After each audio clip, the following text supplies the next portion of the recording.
Bismillahirrahmanirrahim. Bab sembahyang khauf. Allah Azza wa Jalla telah berfirman, "Wa idza darabtum fil ardi falaysa 'alaykum junahun ila qawlihi 'adzaban muhina."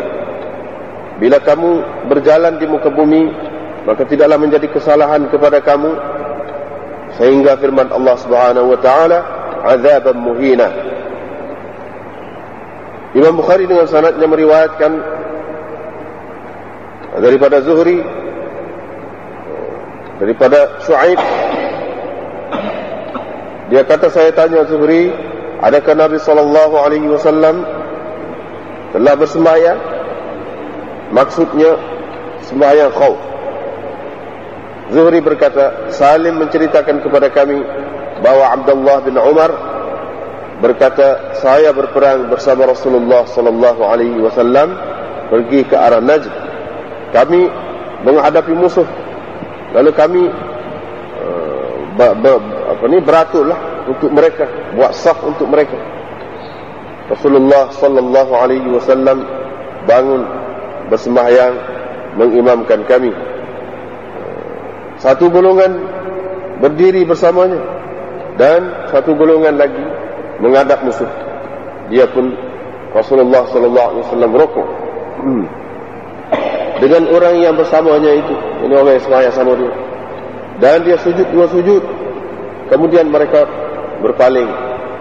Kemudian mereka pergi ke tempat golongan yang belum lagi sembahyang. Mereka pun datang, hak tak sembahyang lagi. Rasulullah SAW pun rukuk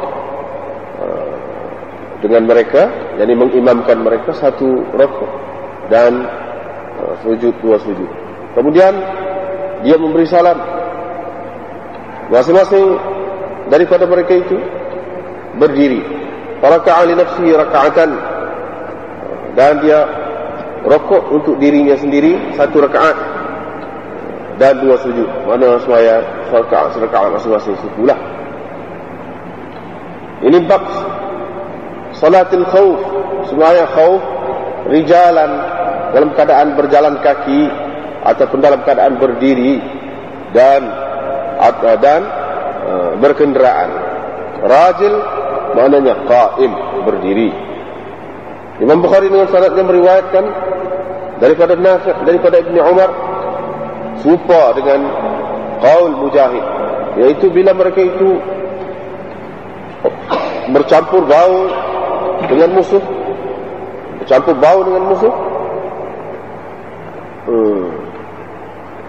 qiyaman, mereka sambil berdiri, yakni sallau qiyaman, mereka bersembahyang sambil berdiri. Dan Ibnu Umar menambah daripada Nabi SAW, kalau mereka itu lebih daripada itu lama lagi, maka mereka, jadi orang Islam itu boleh bersembahyang dalam keadaan berdiri dan berkenderaan.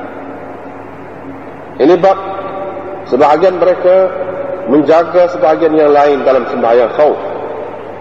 Dengan sanadnya Imam Bukhari meriwayatkan daripada Ibnu Abbas, katanya Nabi SAW berdiri, dan berdiri bersamanya sekumpulan sahabatnya. Dia bertakbir dan mereka pun bertakbir bersamanya, sahabatnya. Dia rukuk dan satu golongan daripada mereka rukuk, kemudian mereka sujud. Dia sujud dan mereka sujud bersamanya. Kemudian dia bangun untuk rakaat yang kedua, dan berdiri orang yang telah sujud itu, dan mereka telah sujud dan menjaga saudara-saudara mereka.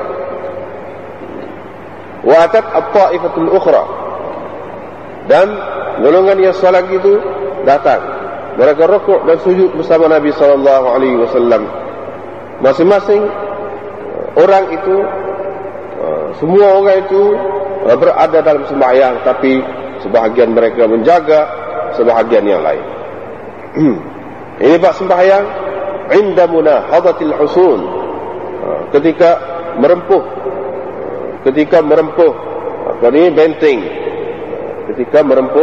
benteng,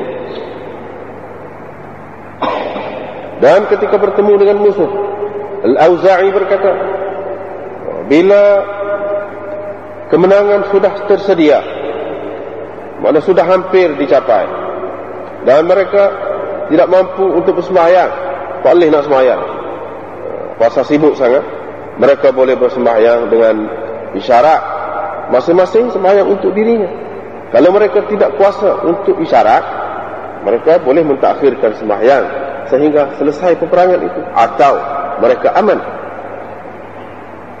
Lalu mereka sembahyanglah 2 rakaat selepas itu. Kalau tak kuasa lagi, boleh sembahyang 1 rakaat dan 2 sujud. Kalau tak kuasa lagi, maka tidak memadai kepada mereka takbir, tak boleh nak takbir saja, dan mereka mentakhirkan sembahyang saat ini. Kalau tak boleh buat rakaat saat ini, sehingga aman. Dan dengannya berpendapat makhul. Kata Anas bin Malik, saya menghadiri rempuhan ataupun serangan terhadap benteng Tustar ketika idha'atil fajri, ketika nak cerah, ketika idha'atil fajr, ataupun ketika subuh lah, masuk subuh dah. Wastadda isti'alul qital, dan peperangan berlaku dengan sengit, dengan kuatlah. Mereka tak sempat nak bersembahyang. Kami tidak bersembahyang kecuali selepas naik matahari. Kami pun bersembahyang subuh itu, lepas pada naik matahari. Kami bersama Abi Musa. Lalu selepas itu dimenangkan kami, mana kami menanglah. Anas bin Malik berkata, tidaklah menyukakan aku dengan sembahyang itu dunia dan segala isinya. Dunia dan segala isinya tidak lebih aku suka daripada sembahyang itu. Lagi dengan sanadnya, Imam Bukhari meriwayatkan daripada Jabir bin Abdullah, katanya Umar datang pada hari Khandaq. Dia mula memaki, menyeranah kafir Quraisy. Dia kata, wahai Rasulullah, saya tidak sempat bersembahyang asar hatta kadat syams, sehingga hampir matahari itu nak jatuh. Dalam setengah riwayat mengatakan sehingga matahari itu sudah jatuh.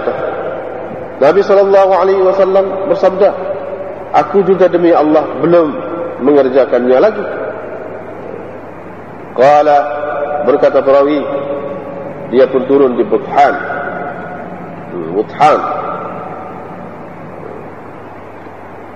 Dan dia ambil air sembahyang dan bersembahyang asar selepas daripada jatuh matahari. Kemudian dia bersembahyang maghrib selepasnya. Ini lepas asar itu sembahyang maghrib. Ini bab sembahyang talib dan matlub dalam keadaan berkenderaan dan dengan isyarat. Berkata Al-Walid, saya menyebutkan kepada Auza'i, saya cerita kepada Auza'i tentang sembahyang Syurahbil bin Asim dan sahabat-sahabatnya di atas belakang binatang. Dia kata begitulah keadaannya di sisi kita. Sembahyang lagu itulah. Bila ditakuti akan terlepas sembahyang itu, bila ditakuti sembahyang itu terlepas, maka kita buat lagu itulah.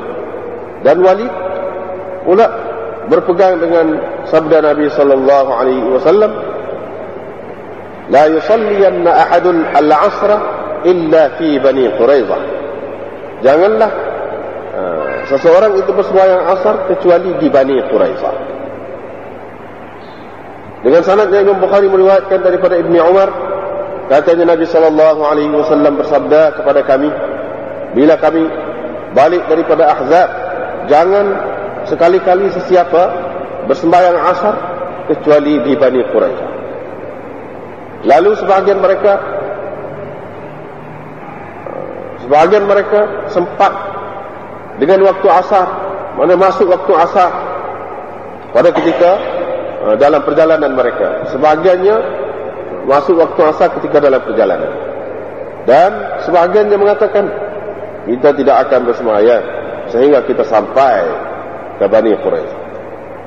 Sebahagian mereka berkata, bahkan kita nak sembahyang tidaklah dimaksudkan begitu daripada kita. Disebutkan perkara itu kepada Nabi sallallahu alaihi wasallam, tetapi Nabi sallallahu alaihi wasallam tidak menegur sesiapa pun daripada mereka. Ini bab takbir dan ghalas. Pagi mana masih gelap lagi, sembahyang subuh. Dan sembahyang pada ketika menyerang, pada ketika menyerbu atau menyerang, dan pada ketika perang. Dengan sanadnya Imam Bukhari meriwayatkan daripada Anas bin Malik bahawa Rasulullah SAW bersembahyang subuh pada waktu ghalas. Ini waktu masih sangat gelap, masuk subuh saja sembahyang sekali. Kemudian dia naik kenderaan, dia pun berkata, Allahu Akbar, kharibat Khaybar. Khaybar sudah roboh, Khaybar sudah runtuh. Sesungguhnya kita, bila kita singgah di tempat sesuatu kaum, maka itulah seburuk-buruk pagi orang yang diancam. Mereka keluar, berjalan di jalan-jalan, di lorong-lorong, dan mereka berkata, orang kafir kata, Muhammad wal khamis, Muhammad bersama dengan tenteranya. Qala wal khamis, berkata perawi, khamis itu ialah al-jaish, maknanya tentera. Fazara alaihim Rasulullah sallallahu alaihi wasallam, Nabi sallallahu alaihi wasallam menyerang mereka. Zahara alaihim, menyerang mereka. Hamala alaihim, faqatala al-muqatilah, Nabi SAW membunuh orang yang berperang, mana golongan kuat yang berperang, dan dia menawan al-zarari. Al-zarari yakni anak-anak ataupun yang tidak perang, perempuan-perempuan itu kalau tidak perang dijadikan tawanan. Safiyah dapat kepada Dihyah al-Kalbi mulanya, selepas itu dia dapat kepada Rasulullah sallallahu alaihi wasallam. Kemudian Nabi mengawininya dan menjadikan mas kawinnya itu ialah kemerdekaannya itu. Merdeka. Abdul Aziz berkata kepada Thabit, "Ya Aba Muhammad, adakah engkau tanya Anas berapa banyak Nabi sallallahu alaihi wasallam telah memberi mas kawin kepadanya?" Kata Anas, dia telah memberi mas kawin kepadanya dirinya sendiri. Qala, kata perawi, fatabassama, maka tersenyumlah Abdul Aziz. Habis di sini salatul khauf. Jadi salatul khauf habis di sini. Sikit saja salatul khauf. Lepas tu kitabul aidain. Abwab salatul khauf, ini bab sembahyang khauf. Imam Bukhari buat tajuk ni selepas daripada kitabul Jum'ah, sebelum daripada kitabul Aidain. Itu menyalahi jumhur, tak serupa dengan orang ramai-ramai tu. Cara dia susun tak serupa dengan orang ramai. Sebab biasanya dalam kitab-kitab hadis atau kitab-kitab fiqh, lepas pada kitab Jumaat ni, dia sebut kitabul Aidain selain. Kitabul Khauf bukan duduk di situ, kemudian lagi. Tapi Imam Bukhari buat kitabul Khauf di celah tu. Ini beza daripada hak biasa. Apa sebab dia buat begitu? Dan apa sebab orang-orang lain itu tidak buat lagu tu, buat lagu lain? Kitabul Jumaah, lepas tu kitabul Aidain. Apa sebab? Sebabnya orang-orang lain, alasan dia kata kitabul Jumaah, Jumaat ini adalah hari raya dalam seminggu, itu adalah sayyidul ayyam, penghulu segala hari, jadi ialah hari Jumaat dalam seminggu, dan ia adalah hari raya dalam seminggu. Sebagaimana disunatkan pakai pakaian baru, mandi, bersih dan sebagainya, berkumpul, duduk di satu tempat ramai-ramai, maka serupa dengan tu juga Aidain itu, hari raya haji dan hari raya puasa tu lagu tu juga. Yang ni disunatkan bersih, disunatkan pakai pakaian baru, bahkan buat baru pada hari raya tu. Lepas tu pergi sembahyang beramai-ramai di satu tempat. Ada di situ, ada kesamaannya. Sebab tu hak kebanyakannya buat begitu. Lepas daripada bab Jumaat itu, dia buat bab sembahyang, dua sembahyang hari raya. Tapi Imam Bukhari tidak buat begitu. Imam Bukhari buat bab lepas Jumaat, salatul khauf saja. Nampak warna tak serupa dengan orang lain. Dia ada cara dia sendiri. Dia nak ayatnya bahawa sebagaimana Jumaat itu wajib, fardu, maka sembahyang khauf ini pun fardu juga. Sembahyang khauf ini pun fardu juga. Seseorang itu tidak boleh meninggalkan sembahyang dalam keadaan macam mana sekalipun, walaupun dalam keadaan syiddatul khauf, dalam keadaan terlalu takut, dalam keadaan perai yang sengit pun tak boleh meninggalkan sembahyang. Dari segitu sama Jumaat dengan salatul khauf itu sama. Dari segi kewajipan dia. Dari segi kewajipan dia. Jadi sebagaimana salatul Jumaat itu wajib, itu dalam keadaan biasa, maka salatul khauf ini pun wajib juga. Serupa dengan salatul tuma'ninah was sukun. Ini dalam keadaan biasa, tenang, dalam keadaan tenteram biasa, wajib sembahyang. Salatul khauf ini pun dalam keadaan tidak tenteram, dalam keadaan ittirab dan puncak kacir, bercelaru pun sembahyang ini tetap fardu juga. Adapun sembahyang 2 hari raya itu bukan fardu. Jadi kalau kita nak letak dekat jemaah itu, dari segi itu tak sesuai. Lebih sesuai hal ni lagi daripada 2 hari raya. Pasal apa sembahyang dia tidak wajib. Walaupun serupa dari satu segi, dari segi perayaan itu, dari segi pakai cantik itu, dari segi ramah-ramah sembahyang. Tapi dari segi kewajipan sembahyang itu berbeza. Dari segi kewajipan sembahyang, salatul khauf ini wajib seperti mana sembahyang Jumaat. Tidak pula sembahyang 2 hari raya itu tidak wajib. Tu dia lah ayat. Sebab itu dia buat begini. Lepas tu berkenaan dengan salatul khauf ini, ada beberapa perkara yang dibincangkan. Kalau dalam kitab-kitab sah kita tengok, dia bagi kepada beberapa bahagian dibincangkan berkenaan dengan salatul khauf ini. Di antara yang dibincangkan ialah bila dia disyariatkan. Bila dia disyariatkan. Adakah selepas perang Khandaq atau sebelum perang Khandaq? Dan perang Khandaq itu bila berlaku? Pada tahun yang keberapa? Dia kena, itu di antara perkara yang kena tentu. Yang kedua, adakah dia ni masih masyru' lagi atau masyru'iyah ni itu sudah mansukh, khusus dengan zaman Nabi sallallahu alaihi wasallam, dan sekarang ni tidak lagi kena kepada orang lain, atau masih lagi ada salatul khauf ini?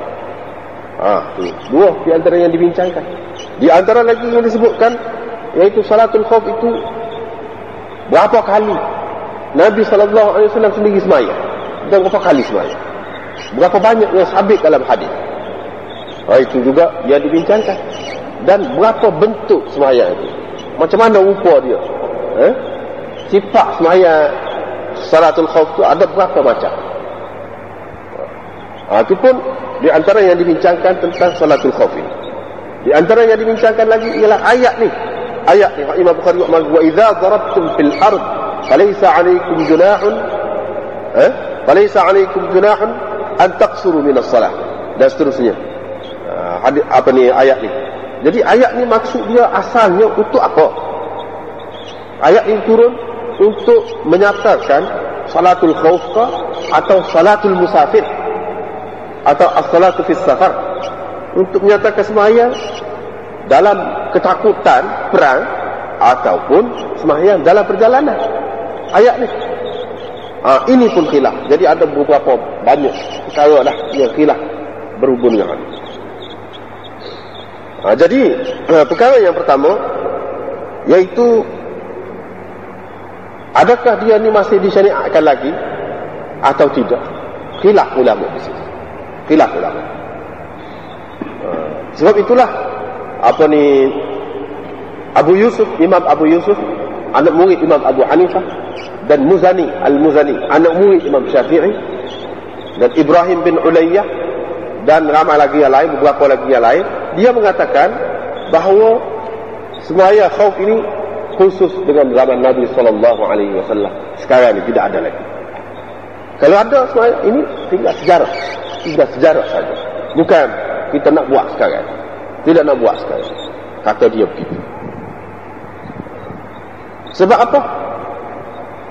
Kata Abu Yusuf, Imam Abu Yusuf, dia kata fa idza qumta fihim Wa idza kunta fihim.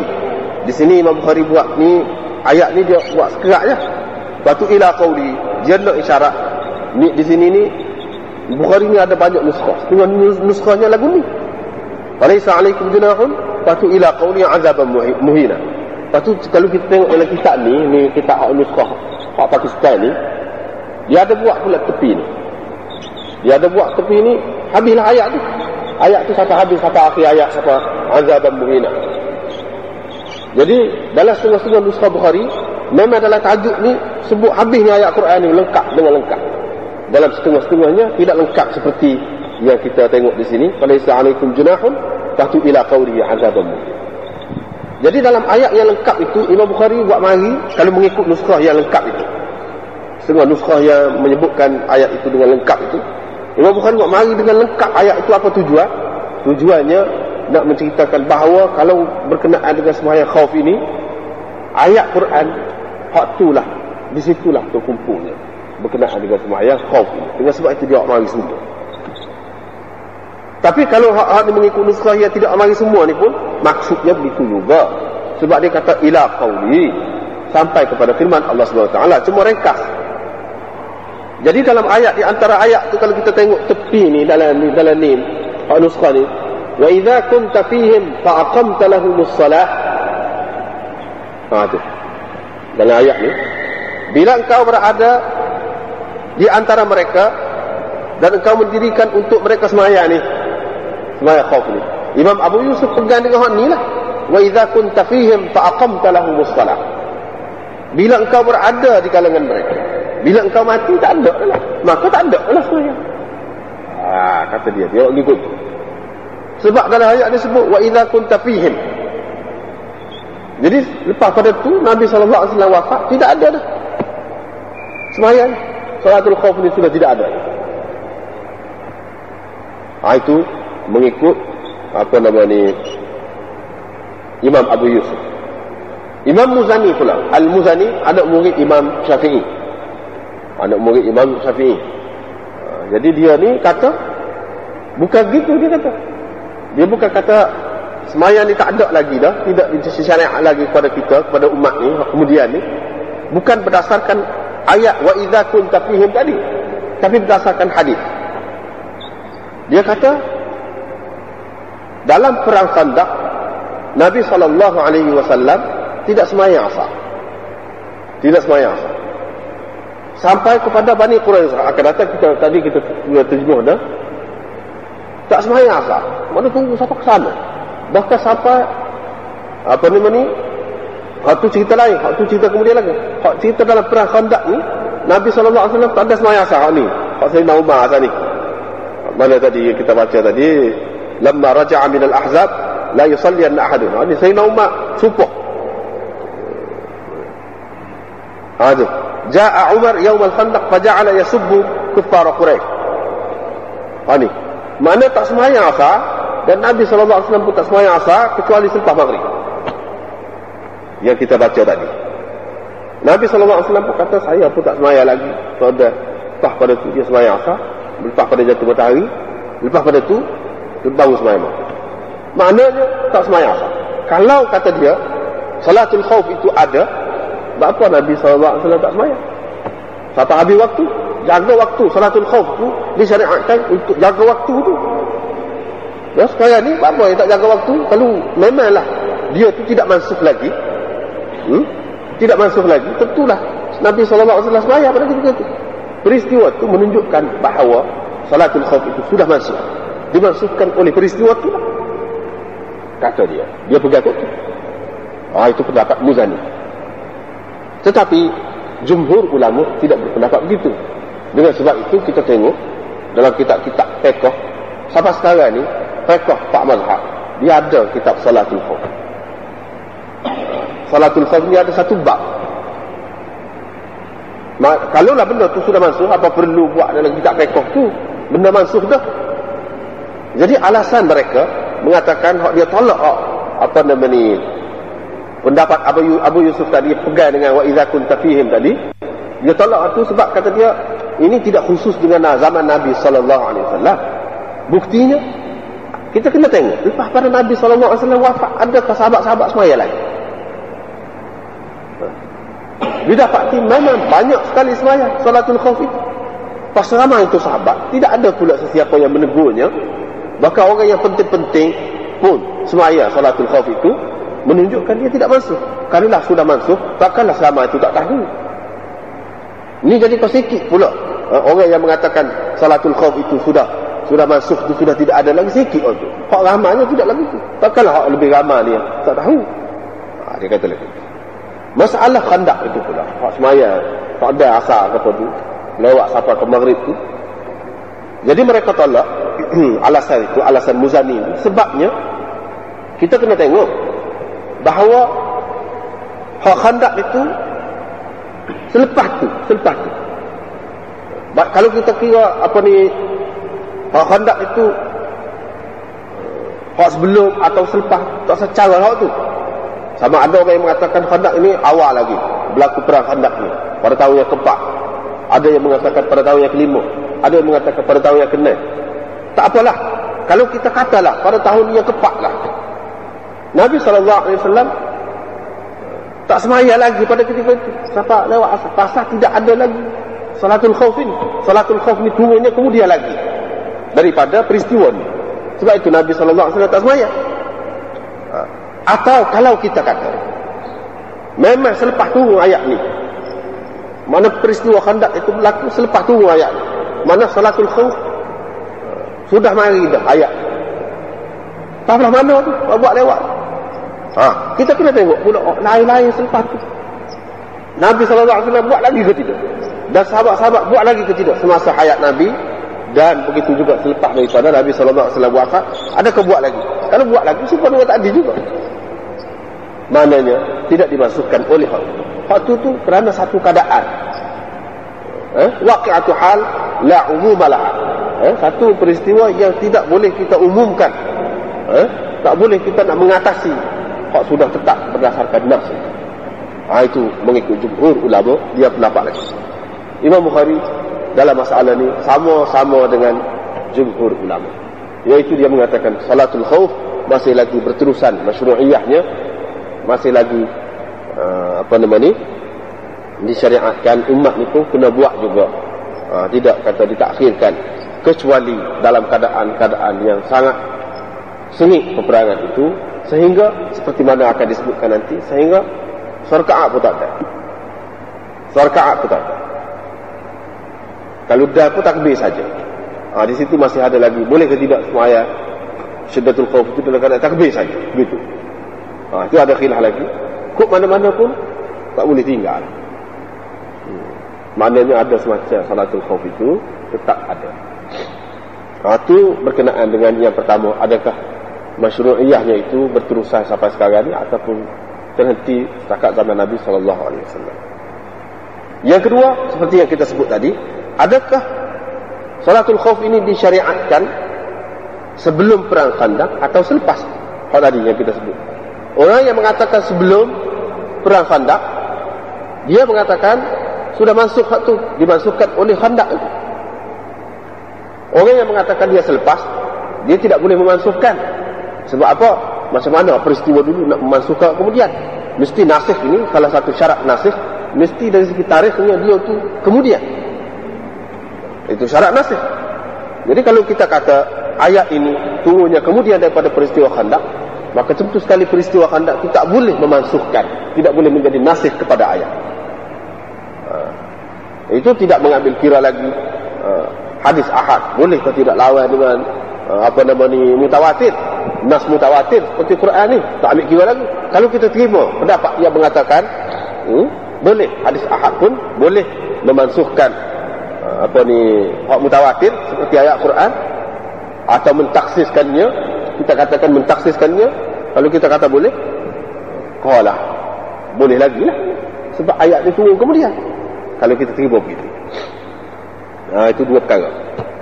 Yang ketiganya, iaitu berapa kali Nabi SAW sembahyang khauf? Berapa kali? Disebutkan oleh ulama-ulama hadis bahawa sabit berdasarkan hadis 24 kali. 24 kali Nabi SAW sembahyang khauf ini pada beberapa tempat, di Usfan, di Najd, dan dalam Ghazwah Ziqrat dan lain-lain lagi. Semua itu oleh kerana dalam perjalanan itu banyak kali sembahyang, jadi 5 kali sehari kan. 5 kali sehari kalau kita kira jamak pun banyak juga.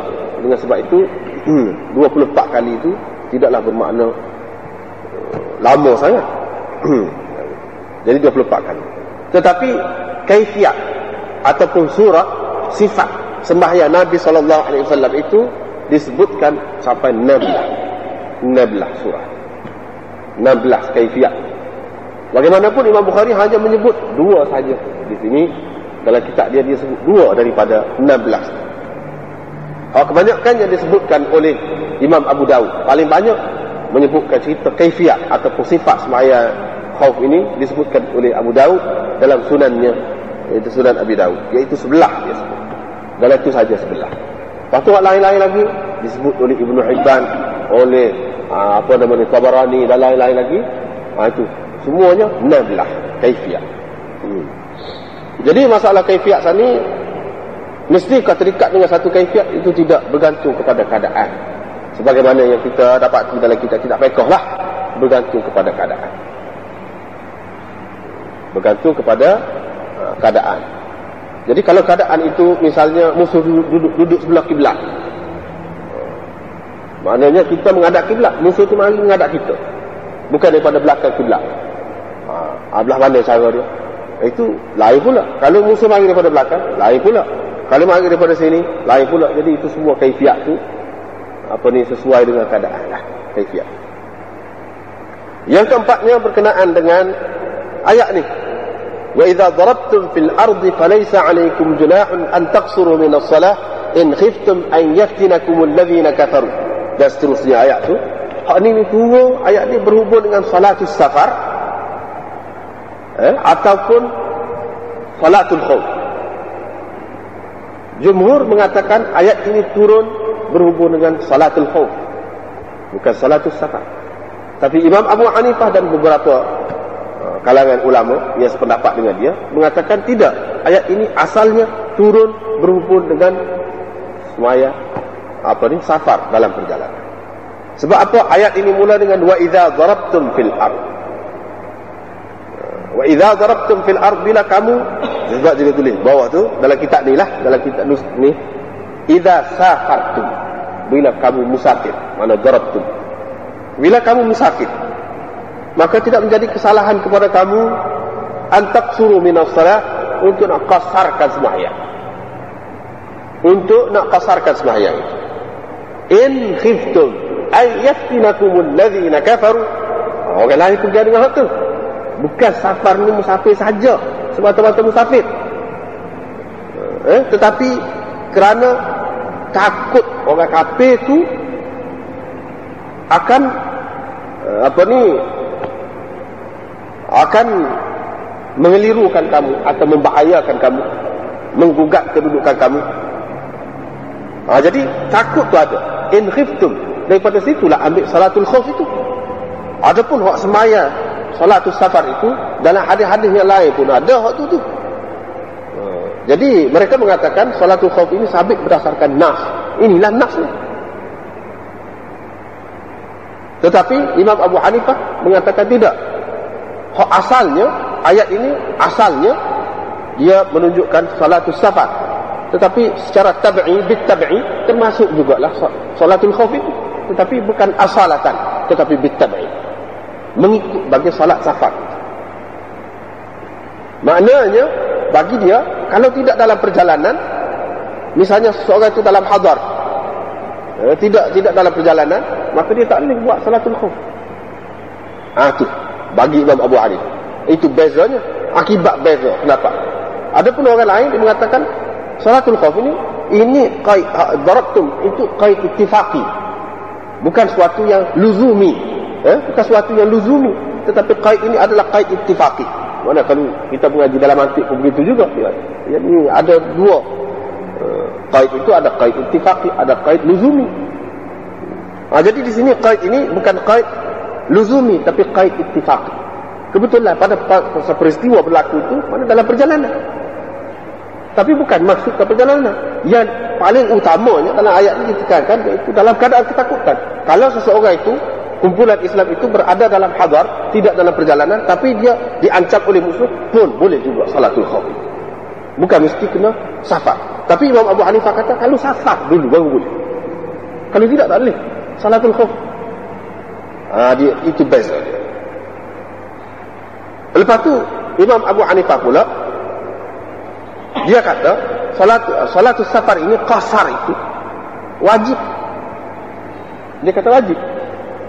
Tak ada pilihan. Kalau seorang itu dalam perjalanan nak golput misalnya, tak boleh sembahyang tamam.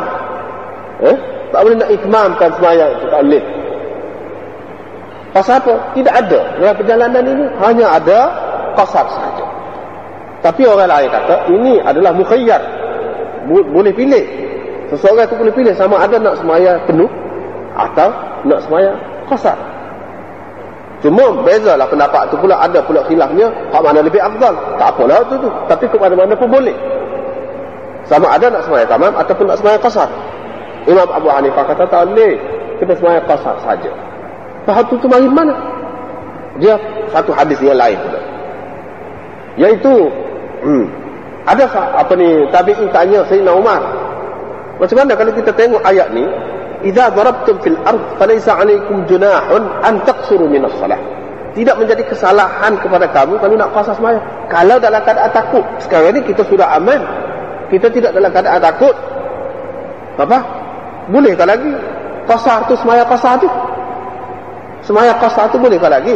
Jadi dalam ayat ni kita tengok ni boleh qasar ni dalam ayat Quran, kalau berkenaan dengan qasar ni dia kait dengan khauf itu.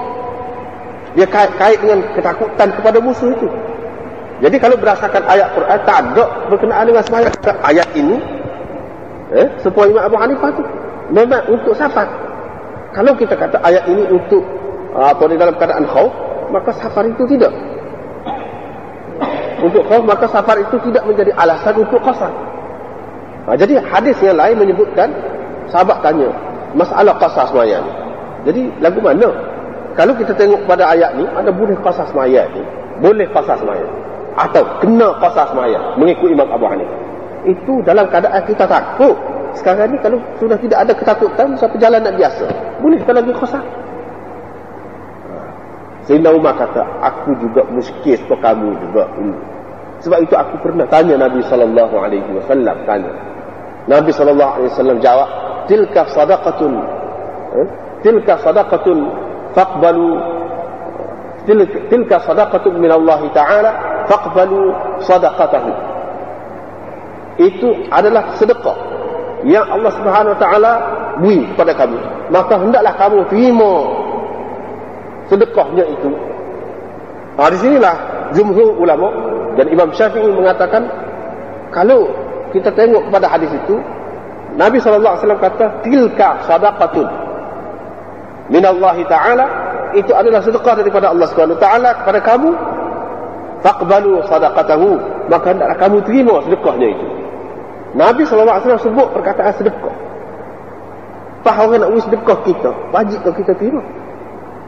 Walaupun Nabi SAW kata kamu terimalah sedekahnya, tapi sedekah ni barang wajib terima. Kalau kita nak terima pun tak apa, kalau kita tak terima pun tak apa. Sedekah tu sifat dia tidak wajib terima. Dari segi terima, walaupun kata semua terima pun, tapi dia sebut dah sedekah tu. Dengan sebab itu, kalau kita nak sembahyang qasar dalam perjalanan pun boleh. Tapi kalau kita tidak qasar pun boleh. Dia pegang hadis tu lah. Sebab sedekah. Imam Abu Hanifah pun pegang dengan hak tu juga.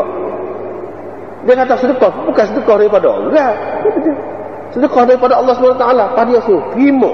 Bila kata terima dalam sirah amar begitu, makna wajib. Dengan sebab itu dia kata qasar sembahyang dalam safar itu wajib. Berdasarkan hak tu juga. Hak rula je. Cuma cara faham tu lain. Cara faham tu lain. Itulah beberapa perkara yang kita tengok berhubung dengan salatul khauf ini. Di sini. Lepas tu Imam Bukhari buat bagi hadis. Ibnu Umar kata dia akan berperang bersama Nabi sallallahu alaihi wasallam pergi ke arah Najd, kami menghadapi musuh. Seperti inilah kita terjemah tadi, kami buat saf menghadapi mereka. Nabi sallallahu alaihi wasallam semaya mengimamkan segolongan daripada kami, segolongan lagi pergi duduk menghadapi musuh. Hak ni peristiwa ni membelakangi kiblat. Mana musuh? Misalnya kita ni, ini kiblat. Nak semaya menghadap kiblat, musuh duduk mari kat belakang. Ni cerita. Ada cerita ni dalam hadis ni, hadis Ibnu Umar ini nak menceritakan bahawa musuh daripada belakang kiblat, bukan daripada depan. Bukan sebuah kiblat.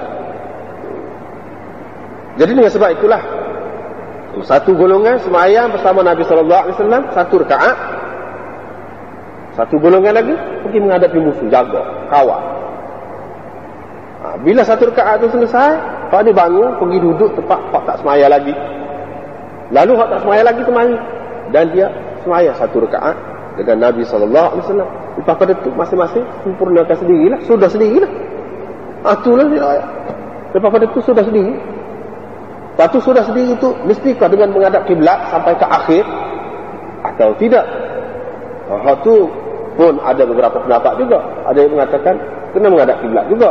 Ada yang mengatakan dalam keadaan, tapi dalam keadaan teruk semua sekali mengatakan tak apa, tidak menghadap kiblat pun. Dalam keadaan biasa tidak ketakutan sangatlah. Ada yang mengatakan boleh juga tidak menghadap kiblat. Mula-mula juga sembahyang bersama imam itu menghadap kiblat. Ada yang mengatakan tak boleh, kena sampai ke akhir lah sembahyang, walaupun dia sembahyang suku. Jadi makna dengan imam masing-masing itu dah serakaat. Apa sini 2 rakaat saja. Pasal dia musafir, qasar. Ini pasal dia musafir. Imam Abu Hanifah kata pasal dia musafir, qasar. Jadi kalau dia tu tidak musafir, maka dia kena sembahyang walaupun dalam keadaan khauf, dia kena sembahyang cukup juga, kata dia. Orang lain kata kalau tidak musafir pun kalau dalam keadaan khauf boleh sembahyang khauf juga. Pas sembahyang khauf tu kaifiat dia lagu mana? Lagu ni lah, mana dalam bentuk qasar. Itu dia kata ni. Ada pula yang mengatakan tidak, kalau tidak dalam safar maka kena sempurnakan sembahyang tu 4 rakaat. Kalau hak 4 lah, 4 rakaat juga, macam-macam pendapat lah tu. Jadi di sini hadis ini menunjukkan dua perkara. Yang pertama, musuh ini bukan di hadapan, bukan menghadap orang sembahyang itu menghadap kiblat, bukan daripada arah kiblat lah. Musuh itu daripada belakang kiblat. Hadis yang pertama. Yang kedua, orang yang bersembahyang bersama Nabi sallallahu alaihi wasallam itu dia sembahyang satu rakaat, satu golongan. Lepas itu tinggal, itu mari pula. Ini adalah sesuai dengan firman Allah Subhanahu Wa Taala dalam Al-Quran. Hak disebut Imam Bukhari ni. Dalam Quran tu sebut sembahyang itu lagu ni.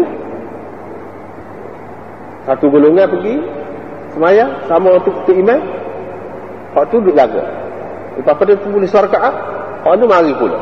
Hak dalam Quran sebut tu hak sembahyang hak ni, seperti yang digambarkan dalam hadis. Ini bab salatul khauf dalam keadaan berdiri ataupun berjalan dan berkenderaan. Rajil, qaim. Imam Bukhari nak huraikan. Rajil ini apa makna? Salatul khauf rijalan. Rijalan itu jamak kepada rajil. Rajil itu makna apa dia? Rajil itu makna apa dia di sini? Maknanya qaim. Jadi makna rijalan itu makna qiyaman. Jamak kepada qaim, qiyaman. Rajil itu jamak kepada mufrad kepada rijalan. Rijalan itu jamak kepada rajil. Jadi di sini Imam Bukhari nak ayatnya sembahyang ya dia ambil daripada Ibnu Umar serupa dengan qaul Mujahid. Serupa dengan qaul Mujahid, iaitu bila musuh ni bercampur bau dengan kita orang Islam, maka orang Islam ni sembahyang dalam keadaan berdiri, qiyaman. Dan Ibnu Umar menambahkan daripada Nabi sallallahu alaihi wasallam, kalau mereka itu lebih, falyusallu qiyaman wa rukbanan. Jadi apa sebab Imam Bukhari buat tajuk ni? Dia buat salatul khauf rijalan wa rukbanan. Padahal dalam asar Mujahid orang itu tak ada sebut rijalan, tiadanya qiyaman. Begitu juga Ibnu Umar itu apa ni? Tu hadis musnad itu daripada Ibnu Umar, daripada Nabi sallallahu alaihi wasallam, kalau mereka itu lebih daripada tu lama sangat, kalau yusallu qiyaman juga, bukan rijalan. Apa yang Imam Bukhari buat dalam tajuk dia tu rijalan? Dia tidak kata salatul khauf qiyaman wa rukbanan. Dia nak ayat di sini, dia nak urai dalam hadis ni, dalam setengah-setengah hadis riwayat Ibnu Umar ni ada sebut rijalan wa rukbanan. Jadi rijalan di situ makna gapo? Tu dia nak ayat ni. Rijalan di situ dengan makna qiyaman. Sebab ada juga tarik daripada Ibnu Umar, riwayat daripada Ibnu Umar, tempat rijalan itu disebut qiyaman. Tu dia nak ayat. Ada dia sebut qiyaman. Jadi tempat lain rijalan tu makna qiyaman lah. Makna begitulah. Sebab apa ya? Apa yang perlu ayat ni? Dan rajul tu qaim. Apa perlu ayat ni? Sebab begini, dalam berdasarkan nas ada juga rajil atau rijal dengan makna musyah, dengan makna berjalan, bukan makna berdiri. Sebab seperti dalam Quran, wa'azzim fin nas bil hajj ya'tuka rijalan wa ala kulli dhamir. Ya'tuka rijalan, rijalan di situ jamak rajil juga, tapi di situ rijalan dengan makna musyatan, bukan makna qiyaman di situ. Jadi Imam Bukhari nak ayat hak dalam hadis ni kata qiyaman ni bukan makna musyatan, dengan makna qiyaman. Tu dia nak ayat. Jadi rijalan dengan makna qiyaman. Jadi rajil mufrad dia dengan makna qaim lah, bukan dengan makna mashin. Bukan dengan makna mashin, tapi dengan makna qaim. Tu dia nak. Jadi setengah ulama mengatakan Imam Bukhari nak wayak di sini iaitu salatul khauf dalam keadaan berjalan, dalam keadaan berjalan kaki dan berkenderaan. Dia kata mana dalam keadaan berjalan itu tak berapa tepat. Setengah-setengah pensyarah kitab Bukhari ini, dia kata berjalan itu dengan makna musyatan, itu tak berapa tepat dengan kehendak Imam Bukhari. Sebab Imam Bukhari buat mari selalu dalam tajuk tu rajil maknanya qaim, makna berdiri, bukan makna masin.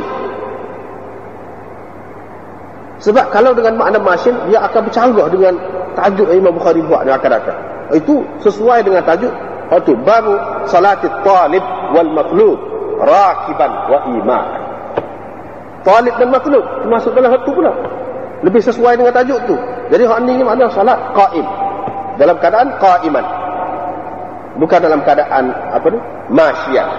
Untuk masyian itu hak dalam salatul talib wal matlub, hak tu lebih sesuai.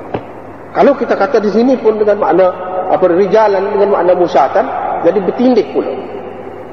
Terjematul bab Bukhari ini bertindih, makna bulan akan berlaku takrar maknawi, dan takrar maknawi itu satu perkara yang tidak diterima oleh ulama berlaku dalam Bukhari.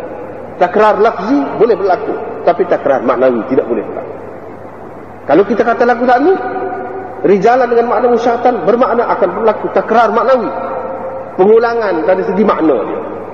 Itu tak boleh. Bukhari dia buat tajuk tak ada serupa makna, walaupun lafaz dia sama, mesti makna dia tu lain. Itu satu perkara yang mesti kita kena ingat dalam Bukhari. Habis ini.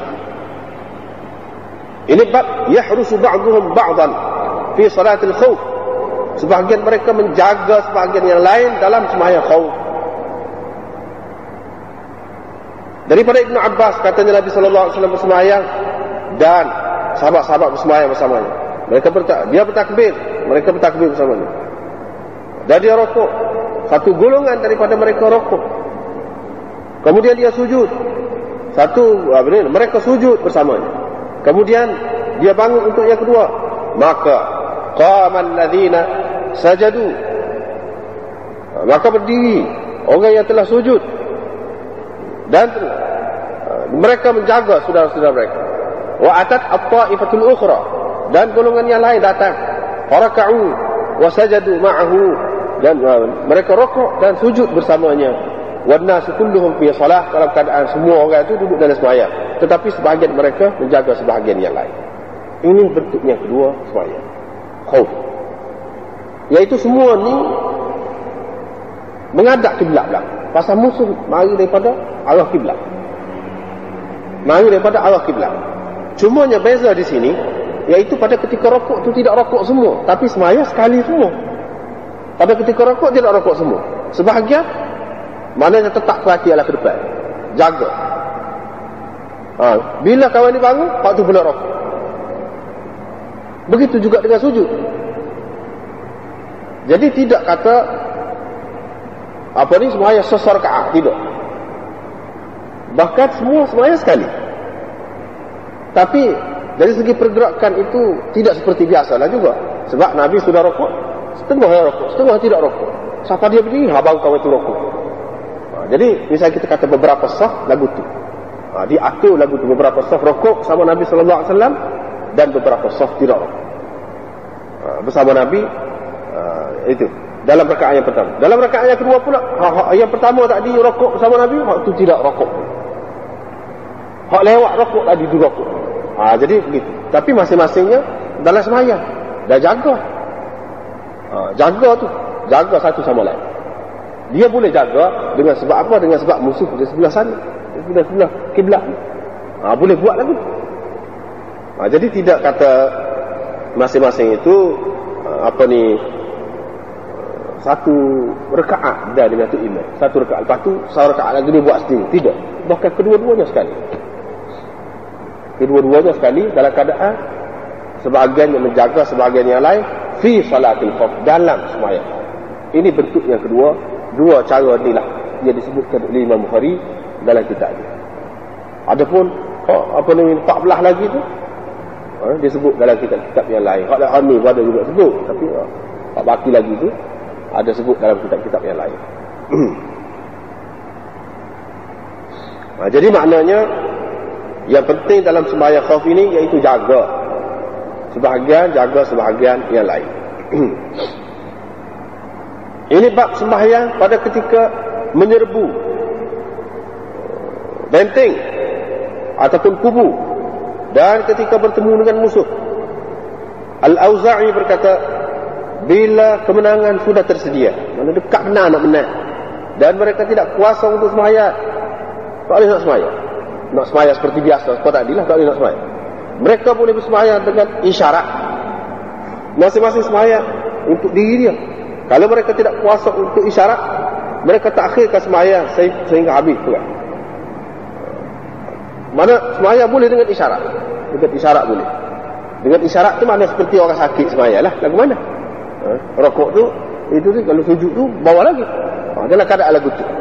Sembahyang dalam keadaan lagu tu dengan isyarat. Tapi kalau isyarat pun tak boleh, pasal perang tu kuat sangat, tak boleh. Kena sampai habis perang. Walaupun habis waktu tu, habis waktu tu tak apa. Mana contohnya ada zaman Nabi SAW sendiri pun berlaku begitu. Iaitu habis waktu tu tak ada, kerana nak jaga musuh. Ataupun bila sehingga mereka aman, tidak nanti habis perang, tidak habis lagi perang apa, asalkan aman sikit keadaan tu, baru sembahyang. Mana paling kurang iaitu isyarat imam. Tak boleh mana kurang daripada imam. Maka mereka sembahyang 2 rakaat. Kalau tak boleh sembahyang juga, tak kuasa juga nak sembahyang, 2 rakaat itu sallau rakaatan, mereka boleh sembahyang 1 rakaat dan 2 sujud. Satu rakaat 2 sujud. Kalau mereka tidak kuasa juga nak sembahyang 1 rakaat itu dengan 2 sujud, maka tidak memadai kepada mereka takbir. Tak memadai takbir. Takbir saja tak memadai. Dan mereka kena mentakhirkannya, takhirkan sembahyang itu sehingga aman. Mereka aman. Inilah pendapat makhul. Inilah pendapat makhul. Lepas tu Imam Bukhari buat mari Anas bin Malik dia kata dia dalam perang Tustar, nak menguasai Tustar, ketika mengepung ataupun menyerbu benteng dan kubu Tustar itu, ketika tu subuh dah perang sengit berlaku, mereka tak sempat nak sembahyang. Kami tak ada sembahyang kecuali selepas naik matahari. Lepas tu tak apalah tu. Jadi Imam Bukhari nak menceritakan di sini bahawa sembahyang ni paling kurangnya iaitu boleh imak tadi ataupun serakaat. Salatul khauf tu paling kurangnya satu rakaat, dan dengan isyarat seperti Auza'i kata, kalau kurang daripada tu tak boleh. Buktinya iaitu ini Anas menceritakan bahawa tak ada sembahyang subuh. Dah sembahyang subuh tu selepas naik matahari. Kalau dah sekiranya sembahyang tu dalam keadaan tu pun boleh dan takbir saja boleh, maka boleh dah lah. Apa yang Anas tak buat tu, dengan sahabat-sahabat tak buat tu, sekali dengan Abu Musa al-Asy'ari yang jadi kepala perang tu pada ketika tu, apa yang tidak buat tu. Jadi Imam Bukhari nak menceritakan di sini tentang khilaf yang berlaku di antara ulama berhubung dengan sembahyang khauf ini, berapa rakaat dia dan keadaan kaifiatnya paling kurang lagu mana. Itu dia tajuk dia buat ni. Dia nak ayat tu dalam keadaan paling sengit, dekat benar dan nak capai kemenangan. Kalau kita berhenti jadi kocak pula pokok kita, pokok dia musuh tu boleh mengambil tempat kedudukan yang baik pula. Jadi kalau lagu tu tak boleh. Jadi dalam keadaan lagu tu nak sembahyang lagu. Di sini nanti nak ayat. Jadi Imam Bukhari nak mengisyaratkan kepada khilaf itu. Ada yang mengatakan bahawa salatul khauf ini iaitu 4 rakaat juga seperti yang kita sebut tadi kalau tidak dalam safar, 2 rakaat kalau dalam safar, dan ada yang mengatakan 1 rakaat. Ada yang mengatakan dalam keadaan perang itu berlaku dengan sengit dan haibat, mana kalau sekiranya seseorang itu boleh takbir saja, lepas itu subhanallah sudah jadi dah semuanya. Jadi Imam Bukhari nak ayatnya tidak hak paling kurangnya seperti Imam Auza'i kata, makhul kata begitu, iaitu dia boleh imam sekurang-kurang boleh imam. Walau bagaimanapun nampak Imam Bukhari di sini tidak ayat, dia tidak tekankan sangat dari segi rakaat tu, sebab dia buat mara asal Auza'i itu. Auza'i kata serakaat pun boleh. Dia pegang, pokok ni pegang Auza'i. Kalau Sufyan Ats-Tsauri dan Ishaq bin Rahawayh itu lebih lagi. Dia kata takbir saja tak apa. Takbir saja jadi dah sembahyang khauf. Tak payah ulas mula sembahyang. Sebab apa? Zaman ni dia pegangnya, Auza'i dia pegang dengan satu hadis. Furidatis salatu fil hadar arba'an wa fis safar rak'atain wa fil khauf rak'atan.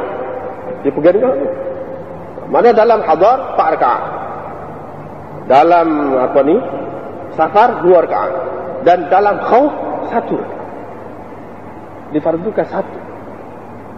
Dengan sebab itu kata dia, kalau kita tengok tadi yang mustahab dengan bersama Nabi sallallahu alaihi wasallam tadi, ya ada dalam ayat Quran, wa idza kunta fihim fa aqamta lahumus salat tadi, tiap-tiap satu golongan tu dia sembahyang rakaat. Mana sesuatu penting. Lepas pada tu masing-masing dalam keadaan tidak teratur pun. Mana sesuatu yang penting kata dia. Apalagi kalau kita campur dengan ni. Dan ini juga pendapat Ibnu Abbas mengatakan serakaat. Serakaat kena sembahyang. Bukan 2 rakaat dalam keadaan yang genting sangat. Bahkan Ibnu Abbas mengatakan tidak genting pun kalau salatul khauf sah bagi dia. Tetapi pendapat dia tu marjuh, pendapat yang marjuh, yang menyalahi pendapat jumhur sahabat. Sahabat kebanyakan yang mengatakan 2 rakaat lah seperti yang kita bincang tadi, bukan serakaat. Tapi Imam Bukhari buat lagi juga lah maknanya ini ada daripada sahabat buat, ada mujtahid buat, ada tabi'in buat, seperti makhul tu buat serakaat, memang ada. Ada hadis pun ada. Soal jumhur ulama tidak berpendapat begitu, itu soal lain. Jadi Imam Bukhari nak ayatnya paling kurangnya serakaat. Serakaat itu pun dengan imam. Kalau tak boleh serakaat dan tak boleh dengan imam, maka tak boleh lah. Tidak adalah sembahyang khauf itu. Jadi lagu mana? Jadi kena tunda lah. Siapa kalau tak lewatlah. Kalau tak ada dalam waktu, luar waktu. Paling akhirnya itulah. Itu sekat dia 1 rakaat dan dengan imam. Hak tu Imam Bukhari. Boleh juga dalam keadaan itu. Jadi Imam Bukhari ambil 1 rakaat tu dalam keadaan teruk sangat berat. Itu pun dengan, kalau boleh imam. Kalau tidak boleh isyarat imam, tak boleh. Tak boleh. Kalau boleh bersemayang biasa ni, tu lagi wajib. Ni nak ayatnya wajib tu setengah mana? Paling teruknya wajib, entah pada tu jadi tak wajib. Penghujung wajib, iaitu dasar rakaat dan boleh imam. Inilah pendapat yang dikemukakan oleh Imam Bukhari di sini. Nampaknya dia cenderung ke situ lah. Cenderung pada waktu. Walaupun Imam Bukhari seperti orang-orang lain juga, dalam keadaan biasa, tidak dalam keadaan syiddat isti'an al-qital, tidak dalam keadaan perang tu sengit sangat, dia pun kata 2 rakaat juga. Tapi dalam keadaan sengit, itu pun dengan imam. Itu tujuan dia orang hari ni. Maknanya Anas ini tak boleh nak buat setara tu lah. Sebab tu dia tu dengan Abu Musa al-Asy'ari tak semaya tu sampai naik matahari. Walau bagaimanapun, kata Anas, wa ma yasurruni bitilka salat ad-dunya wa ma fiha. Sembahyang itu tidaklah menggembirakan aku dengan sembahyang itu dunia dan segala apa yang ada dalamnya. Kalau nak tukar dunia dengan segala isinya, nak tukar dengan sembahyang itu, aku tak suka lagi. Maknanya anak semacam kesal lah pasal dia tak ada sembahyang subuh dalam waktu. Sampai dalam perang pun suruh jaga sembahyang ni. Maknanya sembahyang ni urusan berat.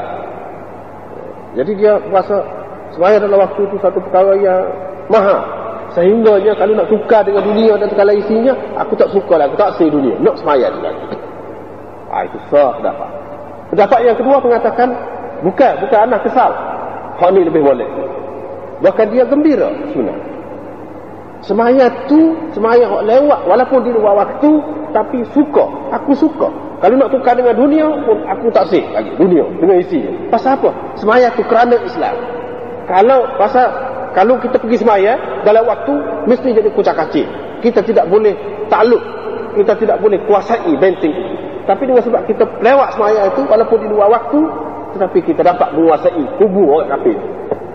Jadi sembahyang itu kerana Allah juga, lewat itu pun kerana Allah juga. Jadi aku lebih suka sembahyang.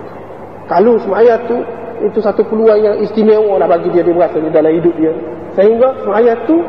sehingga berlaku atas diri dia terpaksa. Asalnya tak sah sembahyang di luar waktu, tapi terpaksa kerana nak jaga agama Allah, sembahyang di luar waktu. Itu sembahyang sangat bernilai dalam hidup dia, dalam sejarah hidup dia. Dia kata kalau nak tukar dengan dunia dan segala isinya, aku tak boleh tukar. Itu maksudnya. Walau bagaimanapun Imam Bukhari nak ayat di sini yang Anas dan Abu Musa dan lain-lain sahabat ni tidak buat ni pasal keadaannya teruk sangat, nak sembahyang rakaat pun tak ada, dengan imam pun tak ada. Lepas pada tu hadis Sayyidina Umar tu pula pada hari Khandaq dia datang dalam keadaan memaki orang kafir Quraisy dan dia berkata, wahai Rasulullah, saya tak ada sembahyang asar. Sehingga matahari hilang. Nabi SAW pun kata begitu juga. Dia pun pada itu sembahyang lepas maghrib lah, masuk maghrib. Jadi di sini juga menunjukkan bahawa bukan dalam semua keadaan ayat teruk bagaimanapun kena sembahyang juga. Tidak. Dalam keadaan khauf, kalau sekiranya kita tak boleh nak sembahyang, inilah Imam Bukhari nak sabitkan tak boleh ni sekurang-kurangnya rakaat. Dan dalam keadaan imam pun tak boleh. Sebab itu Nabi SAW lewatkan sampai kepada lepas maghrib. Dia nak ayat waktu lagi ni hadis ni. Nak ayat waktu lagi. Pada ketika menyerbu benteng ataupun kubu dan pada ketika bertemu dengan musuh. Jadi pada ketika bertemu dengan musuh ni tentu sekali dalam keadaan yang hebat. Jadi dalam keadaan yang teruk sangat ni, kalau kita sikit saja lalai, maka kita boleh jadi kalah ataupun mati dalam keadaan begitu. Jadi dengan sebab itu Nabi SAW lewatkan sembahyang siapa di luar waktu. Bolehlah juga. Bukan kata mesti kena dalam waktu, ikut mana-mana. Tapi mengikut pendapat Ishaq bin Rahawayh dan pendapat Sauri dan lain-lain lagi yang mengatakan tidak nanti sarkaat, tidak sarkaat, dah takbir pun tak apa. Takbir Allahu Akbar menghadap kiblat, lepas tu subhanallah ya. Sudah. Itulah yang dikatakan salatul khauf. Walaupun tak ada rakaat, tak ada sujud. Hai. Pelik juga. Maknanya tidak umum lah lagu tu. Mana sekurang-kurangnya sembahyang ni dia ada satu rakaat, satu rokok, rakaat dengan makna rokok lah, dan dua sujud sekurang-kurangnya. Jadi ada yang mengatakan tak boleh satu rakaat, mana ada. Macam mana tak boleh? Yang witir tu pun sah juga. Jadi itu tak jadi masalah. Ke mana-mana pun sah tu kena. So rokok dan dua sujud itu sekurang-kurang. Itulah yang dikatakan sembahyang. Adapun sembahyang itu sebab lain pula, tidak ada rokok sembahyang juga. Sebab Imam Abu Hanifah mengatakan dia lebih banyak, lebih bersifat doa tu. Lebih bersifat doa. Sembahyang jenazah tu lebih bersifat doa. Bahkan ada, walaupun pendapat itu pendapat yang syadz, mengatakan tak ada sembahyang pun tak apa. Sembahyang jenazah tu pakai kasut dalam keadaan makna tidak teratur seperti biasalah. Itu tak apa, dia pilih waktu. Baik, kalau kita terima itu semaya juga. Bukan lebih bersifat doa. Sebab apa tak ada rokok, tak ada sujud? Pasal ada orang pula depan tu. Dan Nabi SAW pun buat lagu tu. Tidak kata rokok. Tidak kata sujud. Tapi kalau semaya lain, tak ada semaya yang tak ada rokok, tak ada sujud. Paling kurangnya, iaitu witir, sah. Jadi kat ni, Sidatul Khauf ini pun, begitu juga, sah juga. Jadi macam mana pula? Takbir saja. Tapi kalau nak jaga waktu, dalam waktu, dia pasal yang penting sangat tu masalah dalam waktu. Dalam waktu. Jadi orang ni dia kata hak Nabi SAW semayang tak maghrib tadi tak ada. Semayang asar sebelum maghrib dalam waktu dia tu. Waktu tu peristiwa tu sebelum tu ayat ni. Ayat khauf ni. Wa in khiftum an yaftinakum alladhina kafaru. Ni ayat wa idza darabtum fil ardi sebelum turun. Jadi Nabi SAW tak tahu cara lagu mana. Lepas pada tu maknanya mesti kena semayang dalam waktu lah, mana-mana. Itu tujuan. Maksud sebenar salatul khauf itu, iaitu nak jaga semayang dalam waktu. Tak jaga tu lagu mana? Dia kata dia pegang dengan hak ni, dia pegang wa aqimis salata li dzikri. Tu asalnya. Dalam Quran ada kau ayat kaifiat semayang tu. Mana kita di ilmu isi pun dah. Tidak bukan maksud ilmu isi tu. Ni tempat lain. Ilmu isi itu jadi niat saja. Jadi boleh semayang. Hak tu tidak berkenaan dengan khauf apa ni, semayang biasa pun. Dia pakai niat saja hak tu tempat lain. Tak ada kena-mengena dengan hak tu. Jadi dia pegang hak tu lah. Asasnya semayang ni dalam Quran wa aqimis salata li dzikri. Kalau ada buat raka'u ma'ar rafi'in itu dalam keadaan biasa. Dalam keadaan biasa. Wasjud waqtarib itu pun dalam keadaan biasa, bukan dalam keadaan khauf. Dalam keadaan khauf yang penting dalam masa tu ingat kepada Allah. Ingat kepada Allah apa? Allahu Akbar. Ingat betul. Wa aqimis salata li dzikri. Zikir itu apa? Sekuat-kuat zikir hak tu. Siapa ada kat situ? Dia pegang dengan hak tu. Dia ada juga ulama ni, dia pegang walaupun pelik sangat pun dia ada cara dia juga. Tapi ini khusus dengan hak ni, bukan sembahyang biasa ni. Hak orang ilmu isi tu sembahyang biasa. Itu lain cerita. Ini bab sembahyang talib dan matlub, dalam keadaan rakib dan dalam keadaan imam. Ini baru-baru sini. Talib dan matlub. Talib ni maknanya kalau tentera kita tu mengejar musuh. Tunggu duduk hambak musuh, tak nak sembahyang. Hambak musuh tu dalam keadaan naik atas kenderaan. Boleh ke sembahyang lagu tu? Asalnya sembahyang fardu ni tak boleh. Sembahyang sunat yang boleh atas kenderaannya. Lepas ni lagu mana? Salatul talib, sembahyang talib. Talib ni maknanya yang menyerang. Mana kita hambak musuh. Wal matlub, dan sembahyang orang yang dihambak, yang dituntut, yang dikejar.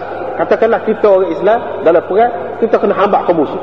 Lepas kita nak sembahyang kau dalam keadaan itu. Itu bab lain. Imam Bukhari rahimahullah ta'ala nak menceritakan di sini bahawa dalam keadaan talib dan matlub, rakiban dan imaan. Boleh.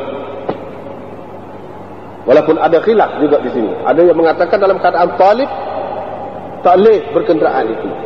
Kena semaya dalam keadaan tunggu, kena tunggu. Pastikan boleh tunggu semaya. Sebab semaya fardu tak boleh dalam keadaan itu. Tapi dalam keadaan matlub boleh. Ada yang mengatakan dalam keadaan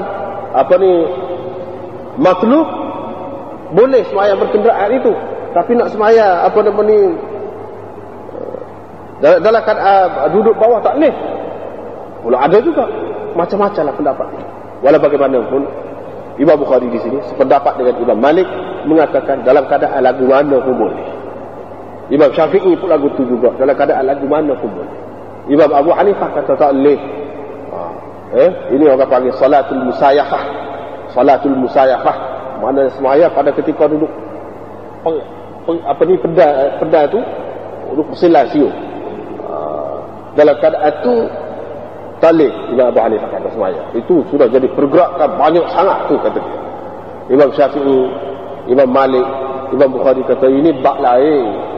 Ini bab lain. Rukah naik atas kenderaan pun terjun, tak apa. Tak batal semaya. Imam Abu Hanifah kata batal dah tu, kena ustaz tu. Tak boleh dah tu. Lepas tu lagu mana? Dua waktu. Dua waktu kata dia, dua waktu. Kena dia lah. Kalau tak ada dalam waktu, lepas tu tak ada dalam waktu tu amal, tak ada. Habis waktu dia ni habis. Sebab kita ada hadis Khandaq itu. Nabi SAW sahabat lewat semaya. Ada contoh. Apa ya kita gomo gitu mu? Macam mana dia kata tidak? Jumhur ulama kata di sini tidak. Ini bab salatul khauf ni lain. Waktu kita kata hati kita tidak khusyuk lah kalau lagu tu, tak ingat kuat, tak timbul ada masalah tu. Yang pentingnya ikatan itu ada juga kita dengan Allah SWT dalam keadaan tu. Dalam keadaan tu pun ada juga ikatan kita dengan Allah SWT. Lepas tu tak ada air semaya. Air semaya tu mesti air semaya tu semaya mana-mana pun kena ada. Mana kalau tak ada air semaya tak boleh nak takbir tak tu kalau. Hak tu masuk dalam bab semaya hak mesti. Hak tu tak boleh tidak. Jadi dalam keadaan talib dan matlub ni boleh kita dikejar atau kita mengejar musuh semaya. Tak ada khusyuk, mestilah kita nak perang dakwah. Mesti kena mengecik baju. Tak apa dah tu, maaf dah tu di situ. Semuanya maaf dalam keadaan tu. Kalau dalam keadaan biasa, darah tu kan najis. Syafi'i kata sikit pun tak boleh dah. Apalagi pak kalau mengalir, kalau begitu gini. Kalau tidak darah kita pengecik darah musuh tu, tak kira dah. Dalam keadaan dia tak kira. Yang pentingnya ada ikatan dengan Allah Subhanahu Wa Taala. Dalam keadaan lagu ni pun jaga waktu. Ayatnya orang Islam ni semua jaga waktu. Jaga waktu, jaga masa tu. Terutama ingat kepada Allah Subhanahu Wa Taala tu, kena jaga masa. Kalau kita tak ada awal tu, dalam masa tu kita tetap buat dia. Dalam masa tu luar, kita tetap buat dia. Ada terbaca dulu, semasa dulu terbaca buku Ahmad Shalabi, Al-Mujtama'ul Islami, masyarakat Islam. Dia komen lah pendapat ulama-ulama ni. Itu yang anda tidak setuju. Sampai sekarang dia ingat lagi baca. Dia kata kalau Imam Syafi'i tu, kalau lah dia kata dalam keadaan kena solat pun kena semaya. Nak semaya lagu man. Kata dia.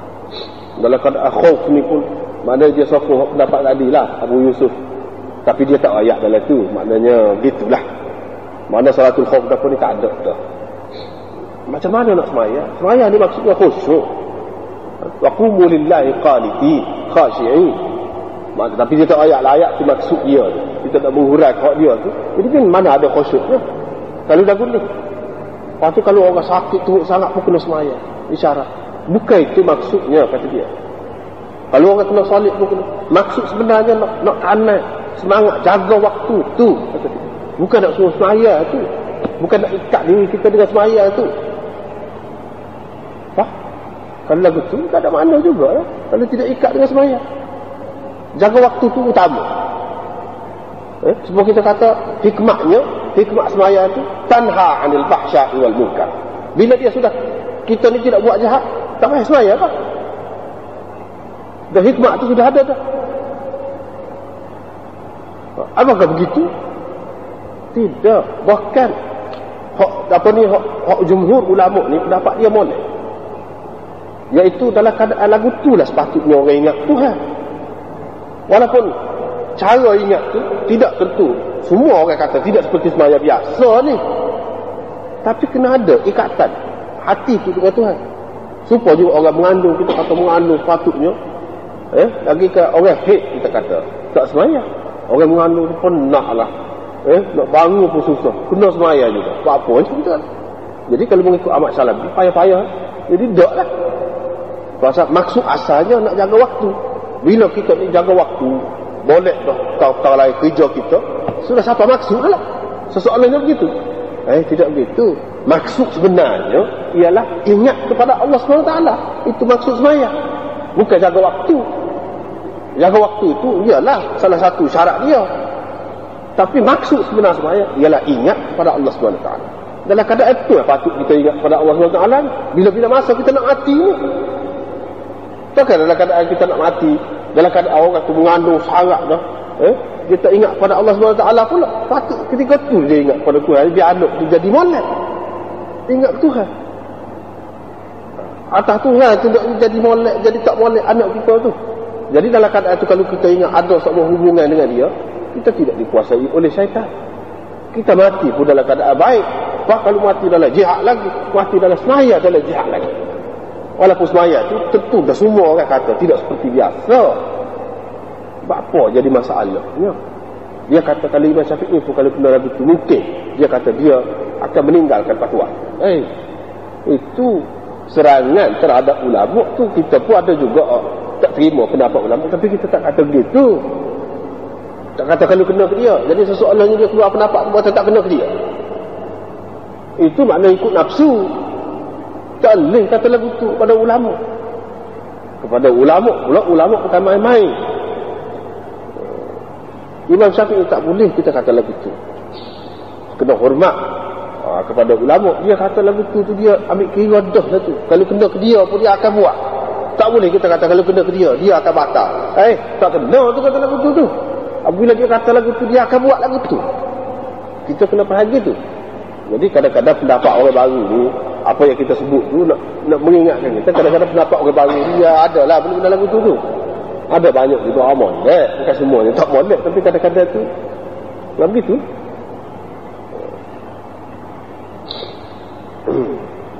Lepas pada tu ni cerita Ahzab ni pula, Nabi SAW kata jangan sembahyang asar kecuali di Bani Quraisyah. Setengah tu dah masuk waktu asar tengah jalan. Dia kata kita kena sembahyang. Setengahnya kata kita tak boleh, Nabi kata jangan sembahyang asar kecuali sampai sana. Setengah kata tidak maksud gitu. Maksud suruh sembahyang asar di Bani Quraisyah tu nak suruh cepat. Bukan tak boleh sembahyang asar sebelum sampai sana, kata dia. Kalau masuk waktu asar, apa kita senang nak sembahyang? Kita sembahyang lah walaupun sebelum sampai sana. Hak ni pula pegat. Tak, Nabi kata lagu tu tak boleh lah. Kena sampai sana. Pas-sampai sana ni kalau tak ada dalam waktu pun, kalau katakanlah ada masalah, kita tengah jalan ni, tak ada sampai sana, kita tak ada, jangan sembahyang lah. Nabi kata jangan sembahyang kecuali sana, kata dia.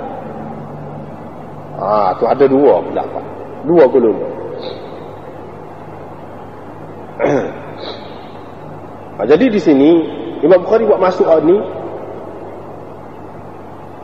ini buat bagi hadis ni, la yusallianna ahadun al-asr illa fi Bani Quraisyah. Ini termasuk dalam salatul talib wal matlub.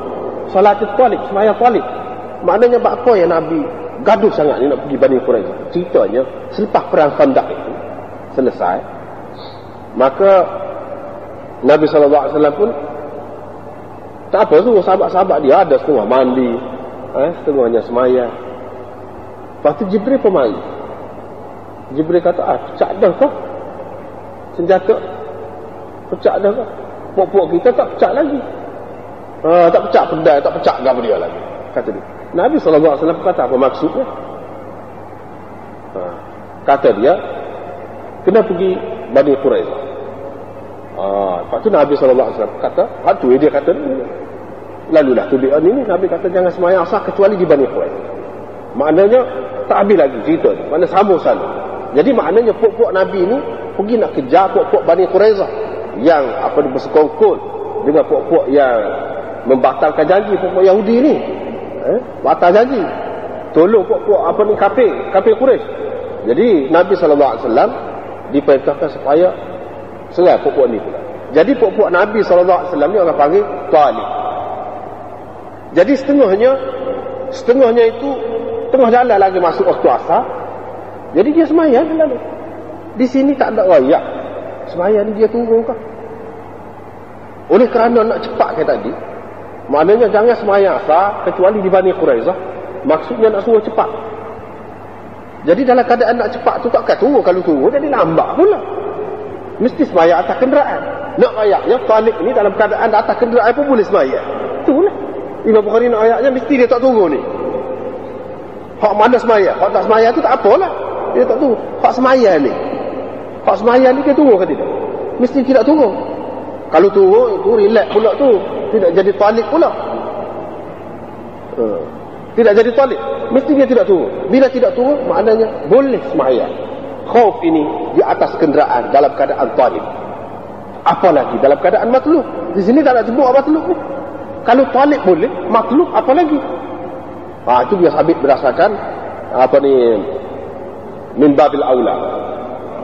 Dia sabit dengan aulawiyah, atas dasar aulawiyah. Kalau Talib boleh semaya di atas kenderaan, matlub lagilah boleh. Pasal Talib ni dia tidak gaduh. Orang tu nak kena surat, dia tak tahu dia nak kena surat atau tidak kena surat. Kalau kita berhenti semaya dulu pun tak apa, tak nak kira.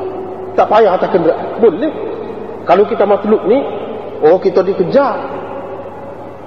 Kita dikejar, kita dalam keadaan ketakutan, tak tahu bila-bila masa nak mari. Nak sabarlah kalau semaya. Boleh di atas kenderaan.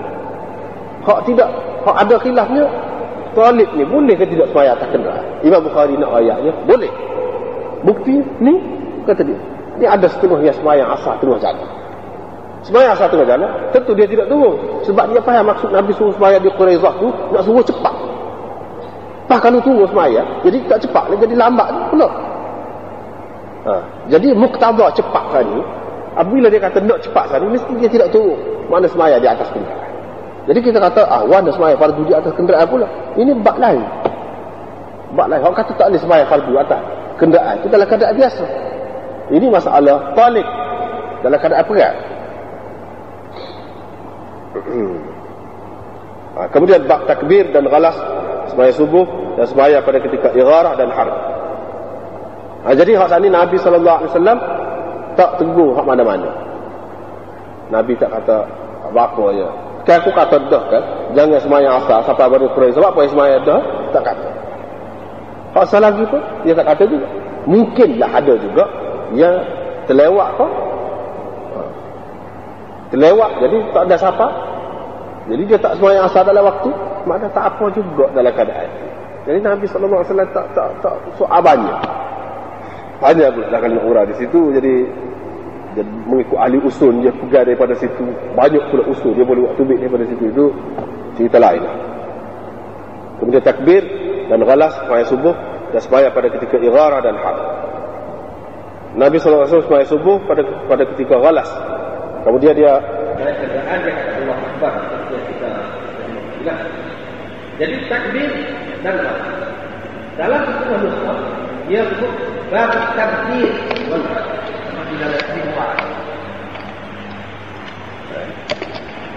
Di luar dalam kitab ni, cetakan Pakistan, dia ada buat tabkir. Bukan bab takbir, tapi bab tabkir.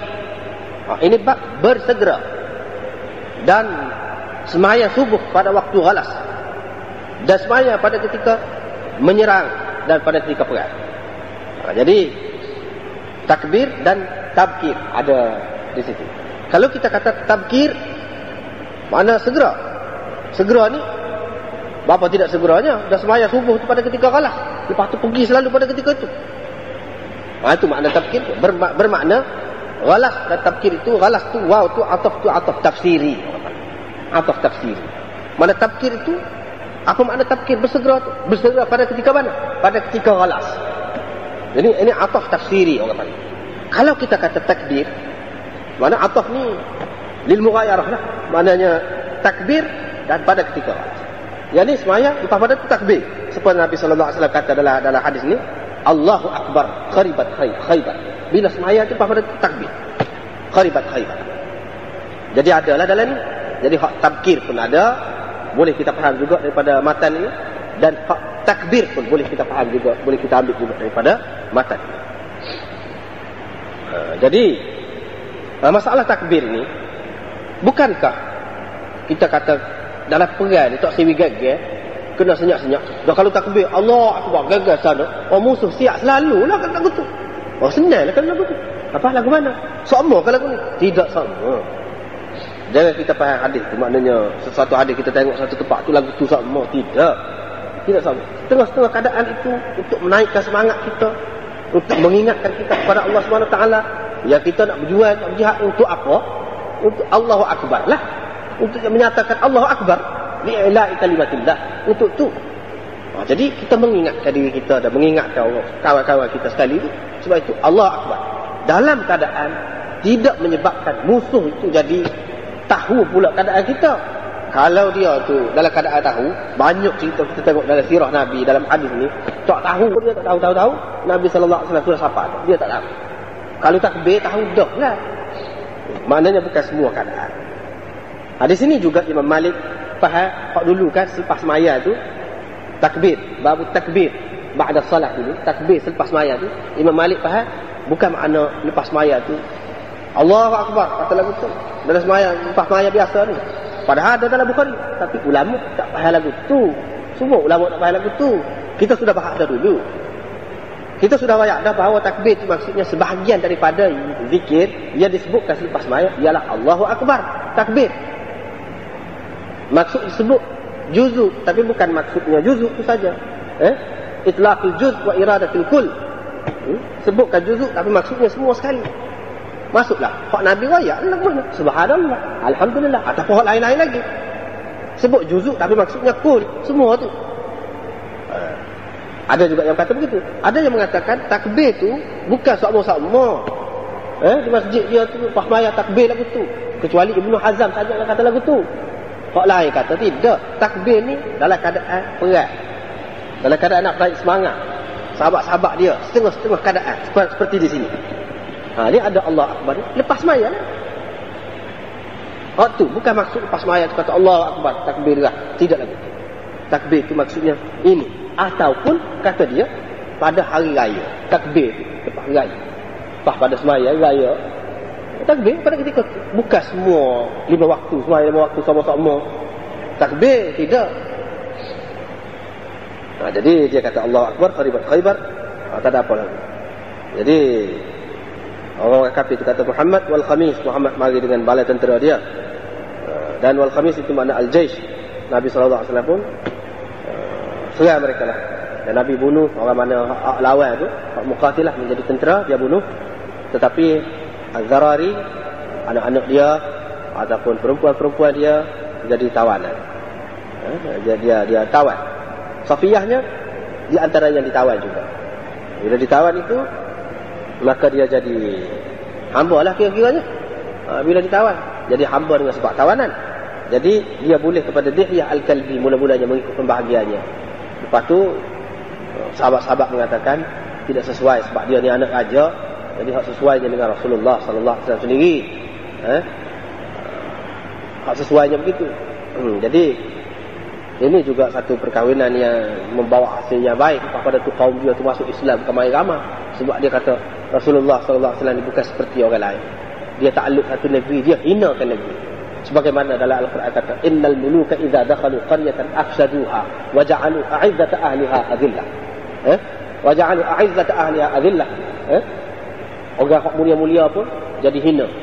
Itu kebiasaannya kalau penguasa-penguasa lain, tapi Nabi kita Muhammad sallallahu alaihi wasallam tidak lagu itu.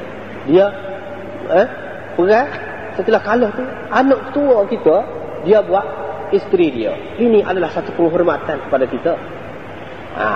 Itu politik. Tinggi. Dari segi politiknya dia buat begitu, itu satu tarikan pula kepada puak-puak Safiyah. Jadi dengan begitu ramailah daripada mereka yang masuk Islam pula selepas pada itu. Jadi boleh kepada Nabi sallallahu alaihi wasallam, bukanlah kata orientalis kata Nabi SAW ni tak boleh tengok. Kalau Tino comel sikit nak kelia selalu. Bukan lagu tu. Bukan lagu tu. Maksud lain. Orang yang memang fikiran dia tu penuh dengan mikir kok nafsu saja, dia nampak orang lain lagu tu lah. Cuba dia tu fikiran dia tu diisi dengan benda lain kata. Barulah dia nampak bahawa dunia ni bukan semata-mata nafsu, bukan semata-mata seks. Tu je. Jadi lepas pada tu kahwin. Jadi mas kahwin dia apa dia? Memerdekakan dia. Memerdeka. Maknanya jadi hamba tu. Memerdekakan. Jadi Abdul Aziz tanya Thabit, adakah kau tanya Anas berapa Nabi beri mas kahwin kepada dia? Biasanya mas kahwin ni anak raja ni banyaklah. Nabi dia kata Nabi beri mas kahwin kepada dia diri dia sendiri. Diri dia jadi hamba. Lepas tu merdekakan dia tu, merdeka tu sendiri tu jadi mas kahwin. Lepas tu pas mahal mana dia? Dia tu anak raja jadi hamba. Lepas tu kalau nak tebuh tu bukan main-main. Mas banyak tu. Pada bahasa sama. Maka Abdul Aziz pun senyum. Dia jawab lagi. Jadi habislah itu. Jadi selain daripada tu, tajuk ni nak rayaknya serai ni pada ketika tu, pada ketika pagi, ketika gelap-gelap kan. Itu di antara maksud dia juga. Selain daripada tu, bukan makna mesti terikat dengan masa ni. Salah satu masa yang baik lah untuk serangan itu ialah pada masa itu. Wallahu a'lam.